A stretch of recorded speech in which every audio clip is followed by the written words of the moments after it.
Hello everyone, last వీడియోలో మనం హరిద్వార్ నుంచి జోషిమఠ్కి ఎలా రావాలి ఏంటి అని చూసాం.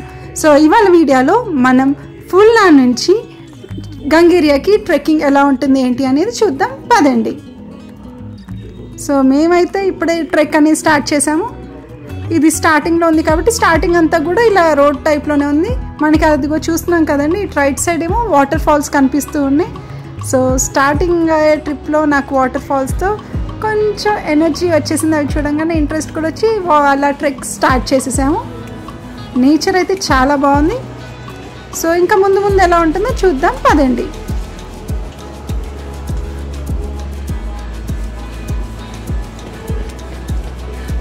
మా బ్యాచ్ అందరం అయితే నడుస్తున్నా. ఇదిగోండి ఈ చిన్న బాబు కూడా మా బ్యాచ్లోనే. బాబు అయితే ఇంకా ఫుల్ ఎనర్జెటిక్గా ఉండి పరిగెడుతున్నాడు. ఇక్కడ మనకి ఏంటి అంటే నడవలేని వాళ్ళ కోసం గుర్రాలు కూడా ఉన్నాయి ఆప్షన్ అండి. సో గుర్రాలు ఏంటి అంటే ఒక్కొక్కరు ఒక్కొక్క రేట్ చెప్తున్నారు, 8,000 10,000 అని. మనం ఇంకా బేరం ఆడాల్సి వస్తుంది అన్నమాట. అక్కడ మనం ఇక్కడ ట్రెక్ చేసేటప్పుడు మన లగేజ్ కూడా కావాలంటే గుర్రాలతో పాటు పంపించవచ్చు. దానికి కూడా ఏంటంటే 2,000 or 3,000 ఛార్జ్ చేస్తారు మనకి. సో మనం ఇక్కడ అన్నీ కూడా రేట్స్ అనేవి ఒక గైడ్ మనకు ఉంటే గైడ్ని మాట్లాడమంటే బెస్ట్ ఆప్షన్.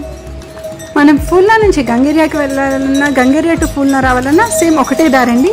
మనం చూస్తున్నాం కదా, గుర్రాలు కూడా మనకు ఎదురు వస్తూనే ఉంటాయి. అందుకే మనం నడిచేటప్పుడు మాత్రం చాలా జాగ్రత్తగా ఉండాలి.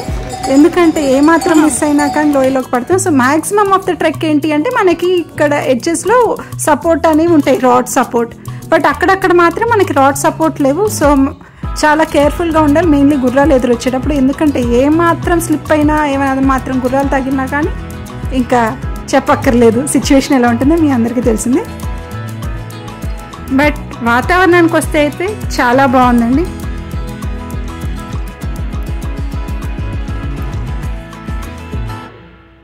ఇంకా మేము ఇలా నడుచుకుంటూ టోటల్ 9 kilometers ట్రెక్లో ఆల్రెడీ 5 kilometers నడిచేసామండి. కొంచెం బ్రేక్ తీసుకుందామనేసి ఇక్కడ షాప్ దగ్గర ఆగే. మనకి దారిలో ఇలాగా 3 kilometers 2 kilometersకి ఒకసారి ఇలా కూల్ డ్రింక్ షాప్స్ అనేవి ఉన్నాయి.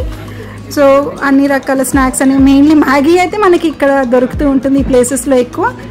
కాస్ట్ వచ్చేసి 80 rupees 90 అలా ఛార్జ్ చేస్తారు చిన్న మ్యాగీ. వ్యూ అయితే అసలు నాకు చాలా అంటే చాలా బాగుంటుందండి. ఎక్కడున్నా కానీ ప్రశాంతంగా ఉంటూ మనకు ఆ గాలిని పీలుస్తుంటేనే ఎంతో చాలా చక్కగా ఫ్రెష్నెస్ అనేది తెలుస్తుంది ఆ ఎయిర్లోనే.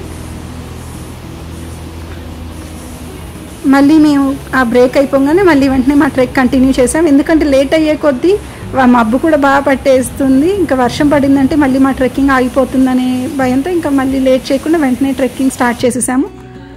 సో ఇదిగో చూసారు కదా, దారి మొత్తం కూడా మనకి 1 kilometer 2 kilometers అలా షాప్స్ కనిపిస్తూనే ఉన్నాయి.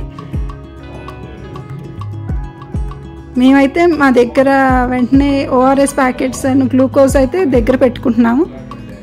ఇక్కడ దారిలో చూసారు కదా, చిన్న శివాలయం టైప్లో శివలింగం ఉందండి. అక్కడ పైన కొండ పైన లాగా ఓం అని రాసి పెట్టి, అదిగోండి జూమ్ చేస్తున్నాను, అక్కడ చిన్న శివలింగం కనిపిస్తుంది. స్వామివారిని దర్శనం చేసుకొని మళ్ళీ మేము మా ట్రెక్ని కంటిన్యూ చేస్తున్నాము.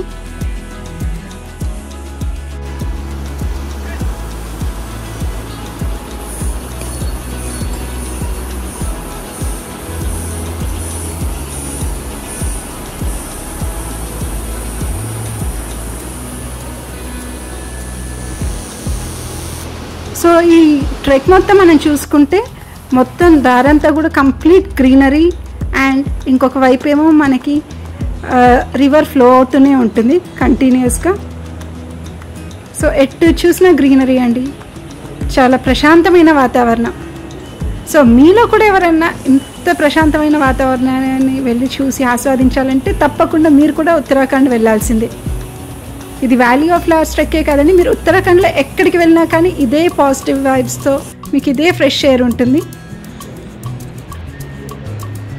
సో మేమైతే మోర్ దెన్ హాఫ్ అయితే కంప్లీట్ చేసేస్తున్నాము అనుకుంటున్నాను ట్రెక్. సో అవుట్ ఆఫ్ 9 మేము దాదాపు 6.5 kilometers వచ్చేసాము. సో మాకైతే కొంచెం అప్పుడే కాళ్ళ నొప్పులు స్టార్ట్ అయిపోయినాయి. ఈజీ అయితే కాదండి ట్రెక్ ఇది. సో ఎటు చూసిన greenery and complete reverse flow అవుతూ ఉన్నాయి. అదేమో పైన చూసినాం కదా, పెద్ద బ్రిడ్జ్ ఉంది. వావ్, వ్యూ అయితే చాలా బాగుంది. నాకైతే చాలా బాగా నచ్చింది. ఆ వాటర్ ఫ్లో అవుతుంటే అచ్చం అయితే పాలు కారుతున్నట్టుంది. అసలు నీళ్ళలాగే లేవు. చుట్టూ ఆ కొండలు, మధ్యలో ఆ water. Wow, it's really awesome. నాకైతే చాలా అంటే చాలా బాగా నచ్చేసింది ఈ వ్యూ అంతా కూడా.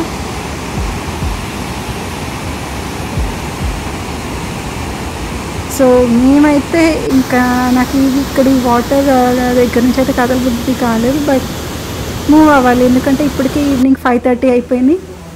సో ఈ ప్లేస్ దాటైన తర్వాత ఇంకా ఇక్కడ దాకా ట్రెక్ అయితే చాలా మోడరేట్ అని చెప్పాను కదా, 6.5 కిలోమీటర్స్. ఇది దాటిన తర్వాత నెక్స్ట్ 2.5 కిలోమీటర్స్ అయితే చాలా టఫ్ ఉందండి. ఇంకా వీడియో కూడా క్యాప్చర్ చేయలేదు, చీకటి పడిపోయింది. అండ్ కంప్లీట్ రోడ్ అంతా కూడా పాడైపోయి మట్టితోనే ఉండి, ఎందుకంటే వర్షాలు పడుతున్నాయి కాబట్టి కంప్లీట్ ఏంటంటే అక్కడ రాళ్ళు అంతా జారిపోయి మట్టి కొండలంతా విరిగిపోయి చాలా రిస్కీగానే ఉంది లాస్ట్ 2.5 కిలోమీటర్స్ ట్రెక్ అయితే. సో అదైతే నేను షూట్ చేయలేదండి, చీకటి పడిపోయి మేము టార్చ్ పట్టుకొని వెళ్ళాం. ఇంకా నైట్ 7:38 కల్లా మేము రూమ్కి వెళ్ళిపోయామన్నమాట. సో నెక్స్ట్ వీడియోలో అయితే వ్యాలీ ఆఫ్ ఫ్లవర్స్ చూద్దాం, పదండి. ఈ వీడియో మీకు నచ్చినట్టు అయితే please like, share and subscribe to my channel.